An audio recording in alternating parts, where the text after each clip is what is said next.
আজ স্বামী বিবেকানন্দের 164তম জন্মবার্ষিকী উপলক্ষে বিজেপি যুব মোর্চার উদ্যোগে আয়োজন করা হয় বিশেষ বিবেক যাত্রা।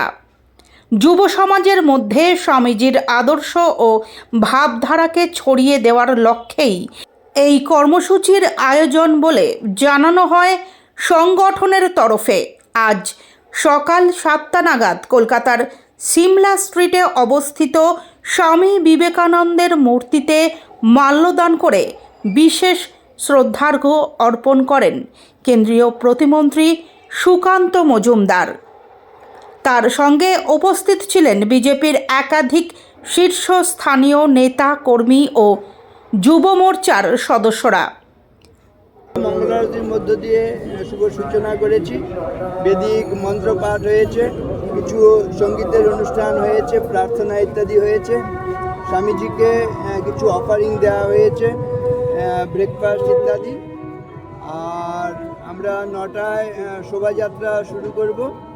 এই শোভাযাত্রা ফিরে আসার পরেও এখানে অনুষ্ঠানাদি চলতে থাকবে। 10টা থেকে বিবেকানন্দ বন্দনা, শ্রেষ্ঠাংশু দত্ত, বিবেকানন্দ ভজনাঞ্জলি স্বামী শ্যামপ্রিয়ানন্দ, চিরপ্রণম্য অগ্নি শ্রী সাম্য কার্পা ও অরিত্র দাশগুপ্ত।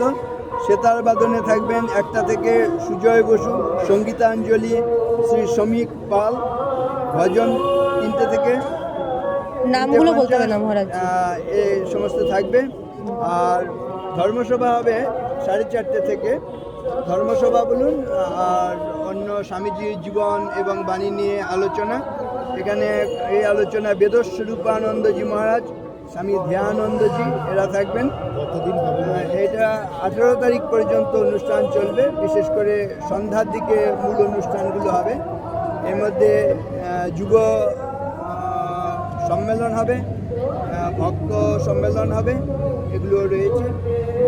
আজকের দিনটা সমাজের পক্ষে কতটা আজকে দিনটি অত্যন্ত গুরুত্বপূর্ণ এই কারণে যে স্বামী বিবেকানন্দ তিনি ভারতবর্ষের মর্যাদা এটিকে একটা উচ্চ স্থানে প্রতিষ্ঠিত করেছিলেন।